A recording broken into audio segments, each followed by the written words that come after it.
think if we're all ready, Olivia, then I'm going to put a timer on. Yeah, and let me just put the timer on. I'll get going. Okay, so part one is about burnout at work. And the World Health Organization have defined burnout as an official medical condition. It's a syndrome that's as a result of chronic workplace stress that's not been successfully managed. And Christina Maslach, a professor of psychology at the University of California, she's actually created a burnout inventory. And that's composed of three things: exhaustion or lack of energy, cynicism or negativity towards a job, and reduced efficiency at work. And so I'm sharing this graph with you because I'd like to bring to your attention the part of the graph which is strain, overwhelmed. And if you can see, there's a little path that's going up to the zone of delusion. Now I'm going to be referring to that in the second part of the talk. But if you notice, there's a little wiggly line between comfort and stretch. The best stress is when you're at the edge of your comfort zone. You're working at the edge of your zone of proximal development. When you can feel that you're being pushed, you're able to come back into a zone of comfort. But when you're working in strain, overwhelm, or get to the zone of delusion, then you're just constantly in a state of being too stressed. And that's when burnout happens. So what are the signs and symptoms of burnout? So it's an alienation from work-related activities. So you notice that your job becomes increasingly stressful.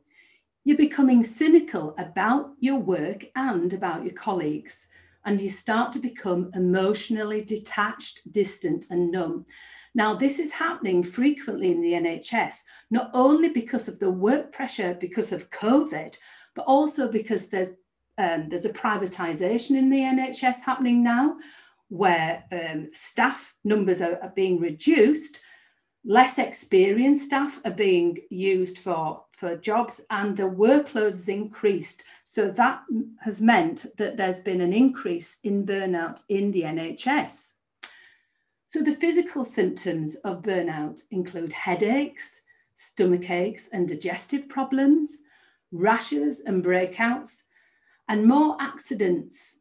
Now, I've noticed with people that I work with who are on the edge of or experiencing burnout, all of a sudden they're getting a broken ankle or another kind of an injury. And I believe it's the universe basically forcing them to stop and have a break in order to be able to recover their nervous system.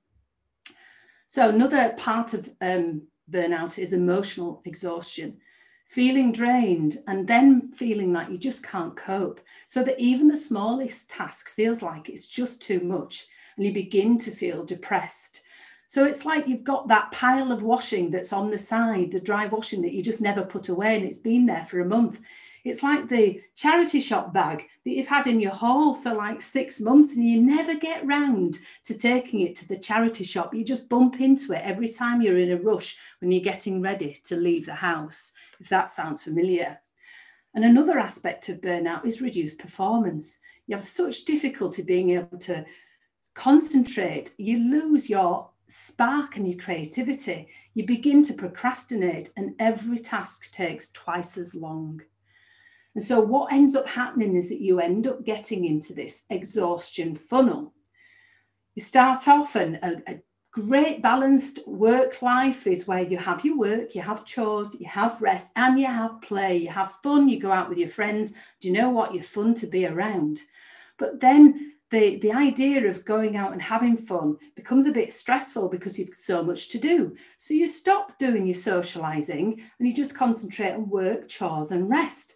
And then can you really rest? Can you do something to calm yourself down, like some mindfulness when you've got all this work and the house to clean? And then you get to the point where you think, well, do you know what? Actually, I haven't got time to hoover up because I've got too much work to do. And all of a sudden you are landing at the pit of the exhaustion funnel. So the causes of burnout. Well, I'm sure as interpreters, when you're working from home, you will experience, especially in COVID, this notion of the 24-hour always on approach, where because modern technology is there, suddenly your boundaries between your work and your home are disappearing. And also there's an immense guilt because you're working from home, that actually should you be relaxing when your boss is emailing you late at night? And it's also part of this capitalist system where there's an intensification of work, there's an increase in what has to be done, but the resources, so the staff and the resources to do that work are diminished because it's about profit as the priority. So a 2018 Gallup report about employee burnout identified causes such as unreasonable time pressure, a lack of communication and support from managers, and a lack of role clarity with boundaries and expectations, so that you're not really sure what's part of your job and what's part of somebody else's. But you know, if you're thinking that you might be losing your job or there might be a restructure, you're going to have to do more than your fair share just to know that you're going to keep your job. There's an unmanageable workload, unfair treatment. And in this work society where there are 0 hours contracts and the gig economy, then that means that there just is so much pressure that COVID has just added to that even more. So the solutions, well, you can tell people it's their own fault. You can patch them up and send them back out into the work environment, but that environment hasn't changed at all. You can't expect an individual to take personal responsibility for the culture and conditions that create burnout. So what are the solutions? Well, it's for workers to be able to influence and contribute to the workplace and the culture of the organisation, have a realistic workload, a supportive team, nurturing culture and systems and structures that improve working conditions. So what can you do when you notice the signs, even though it's not necessarily, your fault?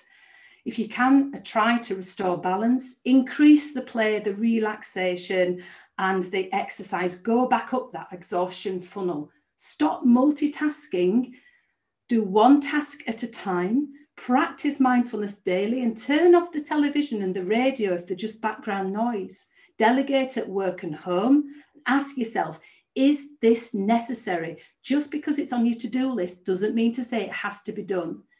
And begin to change unhelpful coping strategies for helpful ways of being. So maybe not having that gin on a Friday night at 6 o'clock when you're frazzled, but maybe doing yoga instead to just see what difference it makes. And just remember to protect yourself and think, who's going to be there for you when you've burned out?